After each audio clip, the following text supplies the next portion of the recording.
How to get approved to sell on Whatnot? Well, it's pretty simple and a quick process, so without any further delay, let's jump right into the video. Start by moving into your application Whatnot. Enter your login credentials and make sure you are logged into your specific account.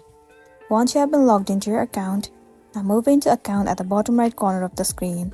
At the very top, you can see where it says Sell in Seconds. First of all, you will have to fill up some of the information in order to be a seller. Select the category based on your selling products. Once you have applied to seller account, you will see the option of Check Status. Click on it. It will say you have been added to waitlist.